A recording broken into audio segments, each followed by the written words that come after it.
پنجاب میں الیکشن ہوتا تو اس کے نتیجے میں اور فساد میں اضافہ ہوتا. اقتدار میں آئے تو IMF کے پاس نہیں جائیں گے؟ نہیں، بالکل نہیں جائیں گے. بلاول بھٹو صاحب کو مشورہ دیا کہ مت جائیں اور آن لائن شرکت کر لیں یا کشمیر کا ایشو ٹیک اپ کریں وہاں؟ انہوں نے دورے سے پہلے مجھے فون کیا. کشمیر پہ کوئی بات نہیں ہوگی، ان کا یہی موقف تھا. وہ غیر جانبدار ہو گئے ہیں. یہ تو آئندہ الیکشن بتائے گا. آپ کیا سمجھتے ہیں کہ پارلیمان سپریم ہے، آئین سپریم ہے یا عدلیہ سپریم؟ جماعت اسلامی اسی صورت میں ڈلیور کر پائے گی کہ جب سراج الحق صاحب وزیر اعظم ہوں اور حکومت آپ کی مرکز میں قائم ہو.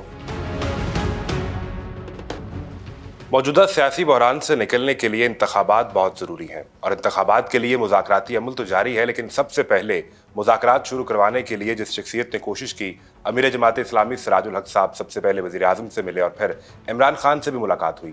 لیکن کیا ان مذاکرات کے نتیجے میں انتخابات ہو بھی پائیں گے یا نہیں؟ آج ہمارے ساتھ امیر جماعت اسلامی سراج الحق صاحب موجود ہیں. آپ کے وقت کا بہت شکریہ. سراج الحق صاحب، آپ نے سب سے پہلے یہ مذاکراتی عمل شروع کروانے کے لیے بھاگ دوڑ کی، اور چیف جسٹس صاحب نے بھی آپ کی اس کوشش کی بڑی تعریف کی، لیکن پھر اچانک جب مذاکرات کے لیے بیٹھکیں شروع ہوئیں تو اس منظر سے آپ غائب ہو گئے. یہ کیسے ہوا؟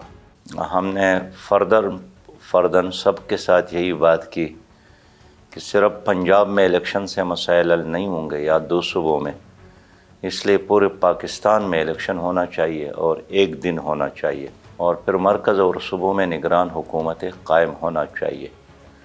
لہٰذا حکمران جماعت بھی اس پر متفق ہے، اور جو دوسرا حکمران جماعت ہے PTI وہ بھی اس پر متفق ہے، اس لیے کہ صدر اس کا ہے، وزیر اعظم اس کا ہے، وزیر خارجہ پیپل پارٹی کا ہے. تو آپ یوں کہہ سکتے ہیں کہ 3 میں سے 2 نکات پر تو اتفاق ہو گیا، اور ایک نقطہ ایسا ہے جس پر اب تک اتفاق نہیں ہوا.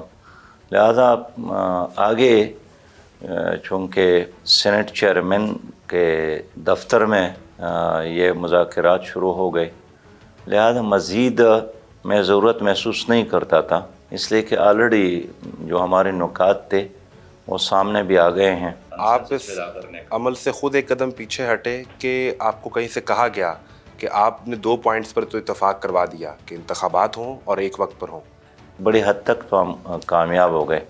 باقی چونکہ PDM حکومت میں ہے اور اپوزیشن جو ہے اس وقت PTI اپنے آپ کو کہتی ہے، لیکن ایز سچ وہ بھی ایک لحاظ سے حکومت میں ہے، اس لیے کہ ایک سٹیک ہولڈر ہے صدر کی حیثیت سے، تو ایک وزیر اعظم کی طرف رجوع کرتا ہے تو یہ صدر کی طرف رجوع کرتا ہے. اچھا، یہ بتائیں کہ اسد عمر صاحب اور اعجاز چودھری صاحب آپ سے ملنے کے لیے آئے جب مذاکراتی عمل شروع ہو رہا تھا، اور پھر وزیر اعظم بھی آپ سے ملنے کے لیے یہاں لاہور آئے، تو کوئی خاص ریکویسٹ کی گئی تھی دونوں طرف سے کہ ہماری بات چیت کروا دیں؟ نہیں، اسد عمر صاحب یا ان کے ساتھ اعجاز چودھری صاحب اور باقی ان کے دوست وہ تو اس لیے آئے تھے کہ الیکشن کے تناظر میں جماعت اسلامی کا موقف جاننا چاہتے تھے. اس حوالے سے ہم نے وزیر اعظم صاحب سے بات کی، وہ بھی ایک حد تک ہمارے موقف کے حامی تھے، کم از کم ایک دن الیکشن کا اور 4 صوبوں اور مرکز میں نگران حکومتوں کے قیام کا. آپ کیا سمجھتے ہیں کہ کس کا موقف آئینی طور پر ٹھیک ہے؟ PTI کا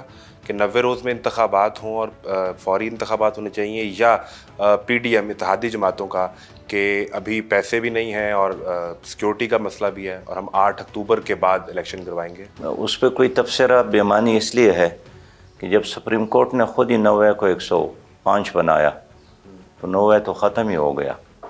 جو انہوں نے خود اس پہ رسپانس کیا، پھر صدر کے ایڈوائس بھی اس میں شامل ہو گئی، لیکن وہ 14 مئی کا تاریخ بھی ایسا تھا جو فیزیبل نہیں تھا. اور سب سے بڑی بات یہ کہ ایک بڑی صوبے میں الیکشن ہو اور باقی صوبوں میں نہ ہو، تو اس سے ایک اور 1970 کی طرح ایک نقشہ بننے کا خطرہ تھا. تبھی ہم نے منع کیا کہ ایک صوبے میں الیکشن ملک کے لیے فائدہ مند نہیں ہے، یہ تباہ کن ہے. ابھی آپ نے 1970 کے نقشے کا بھی ذکر کر دیا، اور جب مذاکرات بھی شروع ہوئے تو وہاں کشور زہرا صاحبہ نے بھی کہا کہ ہمیں بیٹھ کر بات کرنی ہوگی ورنہ کوئی اور آ جائے گا. آپ نے بھی اس خدشے کا اظہار کیا 12 دفعہ. کیا کہیں سے کوئی خبر مل رہی ہے آپ کو کہ کوئی اور پلاننگ کر رہا ہے آنے کی؟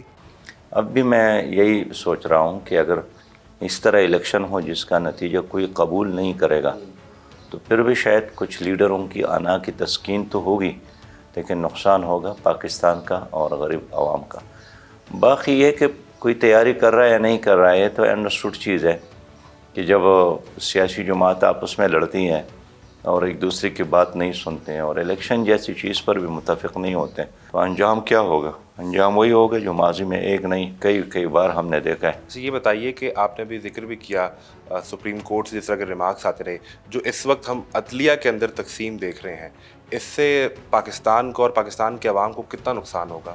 ججز تو تقسیم ہو گئے اور ججز ورسز ججز ایک دوسرے کے بارے میں خود اس طرح وہ تبصرے کرتے ہیں، تو میں سمجھتا ہوں کہ عدل اور انصاف کا جو شمع ہے وہ یہاں بجھتا جا رہا ہے۔ دیکھیے ایشوز کی بات ہے، اگر ایک ایشو ایسی ہے جس کے ساتھ 23 کروڑ عوام کا تعلق ہے تو پھر ہونا چاہیے تھا کہ چیف جسٹس صاحب نے اگر سوموٹو ایکشن لے بھی لیا تو پھر وہ فل کورٹ اجلاس بلاتے تاکہ کسی کو اعتراض کا موقع ہی نہیں ملتا۔ اب تو لوگ ججز کے چہروں کو دیکھ کر فیصلے سے پہلے یہی کہتے ہیں کہ یہ جج بن گیا تو فیصلہ یوں آئے گا اور اگر یہ بیٹھ گیا تو فیصلہ یوں آئے گا۔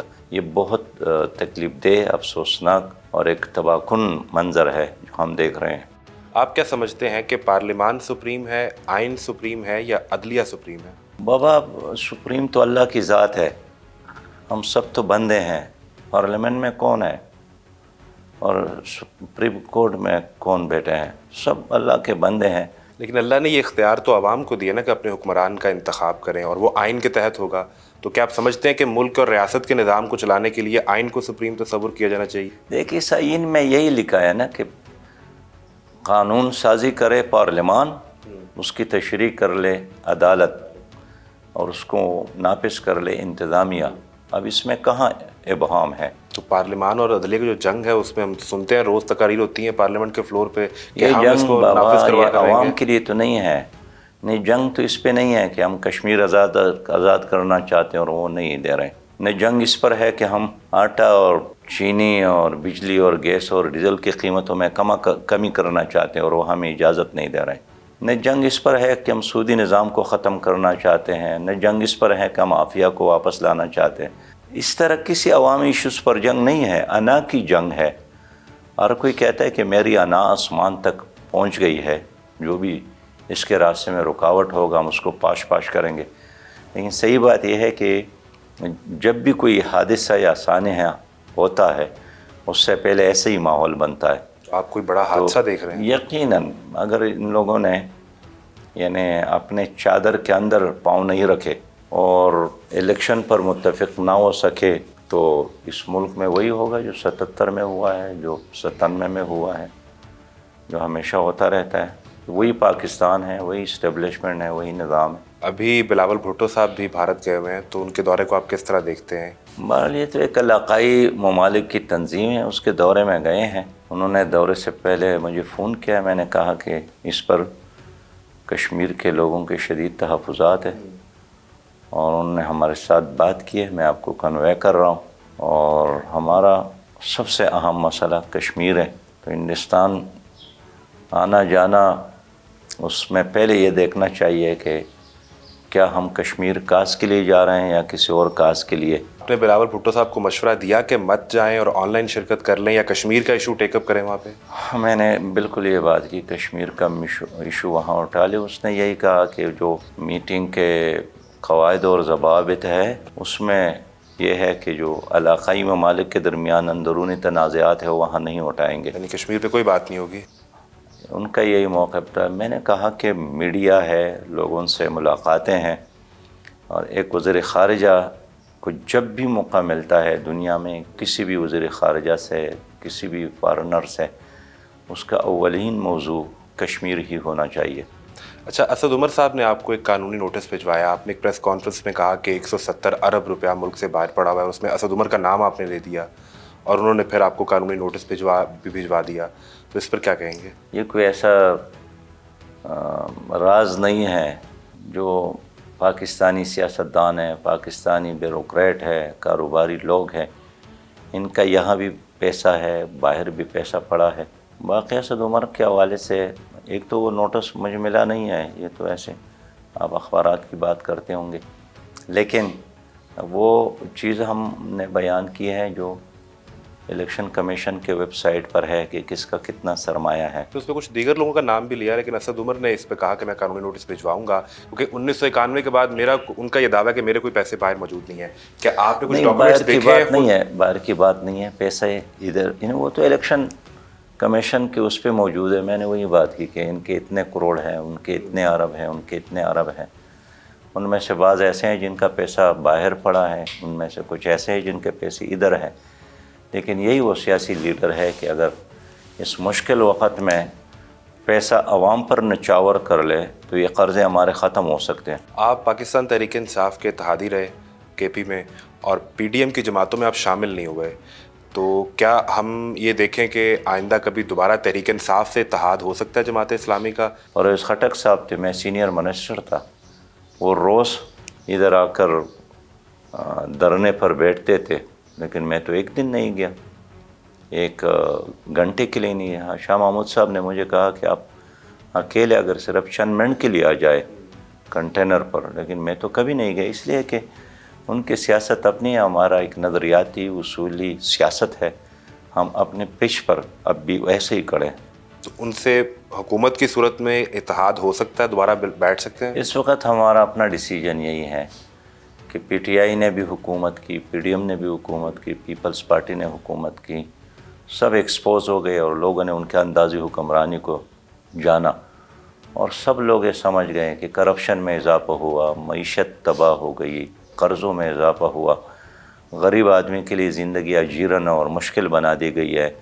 اس لیے ان جماعتوں سے اتحاد کرنا یہ مزید اس نظام کو مضبوط کرنے کے مترادف ہے. لہٰذا ہم اپنے نشان ترازو اور اپنے جھنڈا جس پر کلمہ لکھا ہے عدل اور انصاف کا نشان، اس کے ساتھ الیکشن لڑیں گے. اگر الیکشن آزادانہ ہوا شفاف طریقے کے ساتھ تو یہ تمام جماعتیں جو اس وقت آپ نام لے رہے ہیں، یہ تاریخ کی الماریوں میں ان کا نام تو ملے گا انشاءاللہ، عملی سیاست میں یہ نہیں رہیں گے، اس لیے کہ ڈیلیور نہیں کر سکے، ناکام ہو گئے، اور کیا کریں. جماعت اسلامی اسی صورت میں ڈلیور کر پائے گی کہ جب سراج الحق صاحب وزیر اعظم ہوں اور حکومت آپ کی مرکز میں قائم ہو؟ جب بھی ہمیں موقع ملا ہے، وہ خیبر پختونخوا میں ہو یا کراچی میں ہو، جس پوزیشن سے جماعت اسلامی نے ڈیلیور کیا ہے. جو جماعت اسلامی کا ایک خاص وصف یہ ہے کہ یہ کسی فرد کے گرد نہیں گھومتی ہے، نہ کسی خاندان کے. ہمارا ایک منظم جماعت ہے، ایک جمہوری جماعت ہے، ایک ورکرز کی جماعت ہے، ایک دیانتدار جماعت ہے، ایک خدمت کرنے والی جماعت ہے. یہاں اصول، نظریہ، میرٹ وہ میٹر کرتا ہے. کوئی ایک فرد اہم نہیں ہے. میں پوری جماعت کی بات کرتا ہوں. جب میں کہتا ہوں کہ انشاءاللہ ہم حکومت میں آئیں گے تو اس سے میرا مطلب یہی ہے کہ پاکستان میں اسلامی نظام نافذ ہو کر رہے گا. پاکستان کے معاشی مسائل ہو یا سیاسی مسائل ہو، اس کا واحد حل اب جماعت اسلامی ہے. پیپل پارٹی آئی تو پھر بھی World Bank I M F کی طرف، پی ڈی ایم وہی آئی ایم ایف کی طرف، پی ٹی آئی وہی آئی ایم ایف کی طرف. لیکن ہمارے جماعت اسلامی کے ساتھ آئی ایم ایف کے قرضوں کے بجائے ایک متبادل پورا معاشی سسٹم اور نظام موجود ہے. آپ اقتدار میں آئے تو آئی ایم ایف کے پاس نہیں جائیں گے؟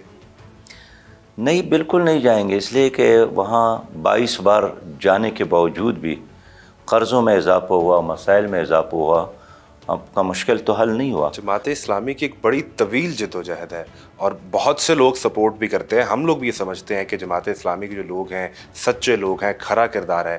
لیکن اس کے مقابلے میں جماعت اسلامی کو اتنے ووٹ کیوں نہیں پڑتے، جبکہ دیگر مذہبی سیاسی جماعتیں دیکھیں جو شاید اگر جماعت اسلامی سے مقابلہ کیا جائے تو جمعہ 8 دن ہوئے. دیکھیے، یہ ٹھیک ہے آپ کی بات ممکن ہے، ہماری بھی کوتاہی ہے کہ ہم اپنے عوام کو یہ یقین نہیں دلا سکے کہ جس اللہ نے آسمان اٹھایا ہے اور زمین کو فرش بنایا ہے اور تمہیں پاکستان دیا ہے اور 60 سال میں اس کو ایٹمی پاور بنایا ہے، اس اللہ نے خوشحالی اور ترقی کے لیے ایک نظام بھی دیا ہے، اسلامی نظام کی صورت میں، جس میں آپ کا معاشی پرابلمز بھی ہیں اور سماجی مسائل سے نجات بھی ہے. لیکن یہاں الیکشن بھی آزاد نہیں ہے اور ہمیشہ یہاں یرغمال ہے، سیاست بھی، جمہوریت بھی، سرمایہ نہیں. یہاں تو سلیکشن ہے پیسے کی بنیاد پر. الیکشن کرنے والوں نے کبھی جماعت اسلامی سے اور سراج الحق صاحب سے بھی رابطہ کیا کہ ہم چاہتے ہیں کہ آپ آ جائیں ایوان میں اور آپ کو سلیکٹ کیا جائے کسی بڑی پوزیشن کے لیے؟ ہمارا شروع سے یہ موقف ہے کہ الیکشن میں اور سیاست میں عدالت اسٹیبلشمنٹ اور الیکشن کمیشن غیر جانبدار ہو. یہ لوگ جب سیاست کرتے ہیں اس سے ملک کو نقصان ہوتا ہے، اور ان کی سیاست میں انوالومنٹ کے نتیجے میں آپ کی عدالت بھی کمزور ہو گئی اور آپ کے اسٹیبلشمنٹ پر بھی لوگ تبصرے کرتے ہیں، تذکرے کرتے ہیں، جلسوں میں بات کرتے ہیں. تو اب اگر اسٹیبلشمنٹ نے خود اعلان کیا کہ ہم غیر جانبدار ہونا چاہتے ہیں، میرے خیال میں سیاسی جماعتوں کو بھی ان کو سیاست میں گھسیٹنا نہیں چاہیے. آپ کا کیا تجزیہ ہے، وہ غیر جانبدار ہو گئے ہیں؟ یہ تو آئندہ الیکشن بتائے گا کہ وہ کس حد تک غیر جانبدار ہے اور کس حد تک نہیں ہے. لیکن میں ضرور کہتا ہوں کہ سیاست میں ان کی مداخلت سے ان کو بھی نقصان ہے، ملک کو بھی نقصان ہے. ایک آخری سوال کہ الیکشن کب دیکھ رہے ہیں؟ کیا پاکستان میں یہ روایت تو نہیں بن جائے گی جب حکومت کا دل چاہے وہ الیکشن کروائے؟ 2023 میں ہوگا اور ضرور ہوگا. الیکشن کے علاوہ اور کوئی راستہ نہیں ہے.